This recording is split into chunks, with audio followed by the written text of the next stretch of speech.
জ্ঞানবাপী নিয়ে সমঝোতা নয় আদালতের বাইরে, জানিয়ে দিল জমির দাবিতে অনড় হিন্দু সেনা।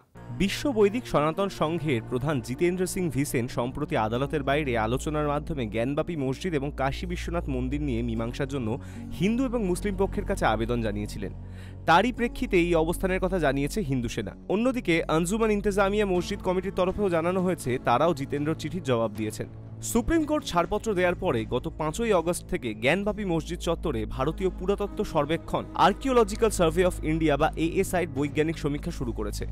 সপ্তদশ শতকে তৈরি জ্ঞানবাপী মসজিদটি আদতে কোনো হিন্দু মন্দির ভেঙে সেই ধ্বংসাবশেষের ওপর তৈরি করা হয়েছিল কিনা তা জানার জন্যই এই সমীক্ষা। রাম মন্দির আন্দোলনের সময় সংঘ পরিবার এবং হিন্দুত্ববাদীরা হুমকি দিয়েছিল ইয়ে তো সির্ফ এক ঝাঁকি হ্যাঁ, কাশী মথুরা বাকি হ্যাঁ। সেই সুর মেনে রাম মন্দির আন্দোলনের সাফল্যে উজ্জীবিত হিন্দুত্ববাদী সংগঠনগুলি 90-এর দশকের জ্ঞানবাপী মসজিদের জমির মালিকানা দাবি করে। হিন্দু সেনা ছিল সেই সংগঠনগুলির তালিকায়। এরপর 2021 সালের অগাস্টে 5 হিন্দু মহিলা জ্ঞানবাপীর মা শৃঙ্গার গৌরী এবং মসজিদের অন্দরের পশ্চিম দেয়ালের দেবদেবীর মূর্তির অস্তিত্বের দাবি করে তা পূজা অর্চনার অনুমতি চেয়ে মামলা দায়ের করেছিলেন।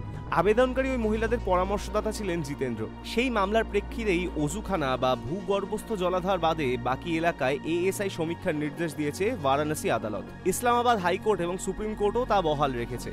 হিন্দুত্ববাদীদের দাবি জ্ঞানবাপী মসজিদের অজুখানা জলাধারে শিবলিঙ্গ রয়েছে, যদিও মুসলিম পক্ষের দাবি যে কাঠামোকে শিবলিঙ্গ বলা হচ্ছে তা আসলে ফোয়ারা।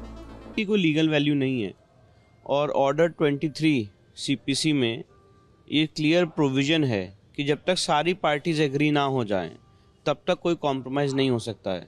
और एक बात आपको और बताना चाहता हूँ, जो मुद्दे देश और समाज से जुड़े होते हैं, जिसमें रिप्रेजेंटेटिव सूट होता है, जिसमें पूरा समाज इन्वॉल्व होता है, उसमें कोई एक आदमी या पार्टीज भी चाहें अकेले सेटलमेंट करना तो नहीं कर सकती हैं। तो ये जो सेटलमेंट की पहल है आउट ऑफ कोर्ट सेटलमेंट, ये CPC के तहत पॉसिबल नहीं है, लीगली पॉसिबल नहीं है। और हमारी जितनी पार्टीज हैं, जितने मेरे क्लाइंट्स हैं, कोई भी सेटलमेंट के तैयार नहीं है। मैं पूछना चाहता हूँ आपके माध्यम से, सेटलमेंट कैसा होगा या कॉम्प्रोमाइज़ कैसा होगा? क्या हम कॉम्प्रोमाइज़ तभी होता है जब आप कुछ अपना हक देते हैं और दूसरा आदमी अपना कुछ हक देता है? यहाँ पे बैरिकेडिंग के अंदर जितनी ज़मीन है उसका 1 इंच भी हम देने को तैयार नहीं है। वो पूरा का पूरा जो बैरिकेडिंग के अंदर परिसर है वो हमको चाहिए। और जो जिस तरह से गलत ढंग से वहाँ पे कब्रें बनाई गई हैं, जिस ढंग से गलत ढंग से आपने हमारे मंदिर को एक मस्जिद के रूप में यूज़ किया है, इसमें तो मुस्लिम पक्ष को माफ़ी मांगनी चाहिए कि उन्होंने गलत ढंग से एक मंदिर परिसर को गलत ढंग से यूज़ किया है। तो इसलिए कॉम्प्रोमाइज़ का तो इसमें कोई बात ही नहीं आती, कोई सवाल ही नहीं आता है। भगवान की संपत्ति के साथ मेरे को तो ये अनुमति नहीं है कि 1 इंच भी मैं कॉम्प्रोमाइज़ कर सकूँ।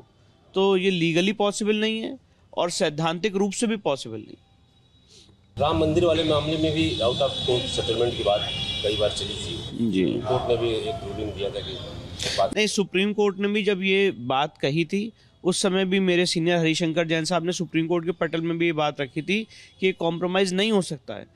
और अल्टीमेटली उतनी बातचीत के दौर के बाद भी यही निकल के आया कि कॉम्प्रोमाइज़ नहीं होगा। यही बात निकल के आए कि 1 आदमी मिलके, 2 आदमी मिलके, 10 आदमी मिलके कॉम्प्रोमाइज़ नहीं कर सकते हैं, क्योंकि पूरे समाज से जुड़ा हुआ मुद्दा है। दूसरी सबसे इम्पोर्टेंट बात यह है कि राम मंदिर के समय भी जो कॉम्प्रोमाइज़ में बातें आई वो अनसक्सेसफुल हुई, क्योंकि यही था कि हम नहीं छोड़ेंगे और हिंदू पक्ष का था हम नहीं छोड़ेंगे। तो एक कॉम्प्रोमाइज़ की बात हो ही नहीं सकती है इन तरह के मुद्दों में। और ये राम मंदिर में हमारा अनुभव रहा है, तो वही बात मैं आपके सामने रख रहा हूँ। वो कह रहे बातचीत शुरू होने दिया जाए, फिर देखा जाए किस बात पर सहमति बनती है। मैं पूछ तो रहा हूँ, मैं बातचीत की टेबल पे बैठूँ कैसे उस आदमी के साथ जो शिवलिंग को फाउंटेन कह रहा है? मैं बातचीत की टेबल पे बैठूं कैसे जो माँ श्रृंगार गौरी के मूल स्थान पे कब्र रख दी?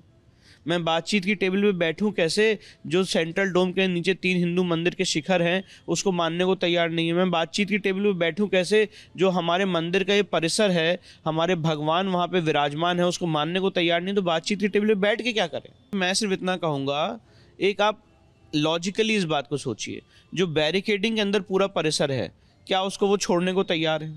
क्या इतने दिन तक जो 350 साल तक जो उसको मस्जिद के रूप में यूज़ कर रहे थे, क्या वो उसको छोड़ सकते हैं और कह सकते हैं कि नहीं हमने गलत यूज़ किया?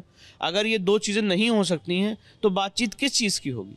और क्या मुझे विष्णु शंकर जैन को, हरिशंकर जैन को, रेखा पाठक को, सीता साहू को, मंजू व्यास को, लक्ष्मी देवी को ये अधिकार है कि वो कॉम्प्रोमाइज़ करके केस विड्रॉ कर ले?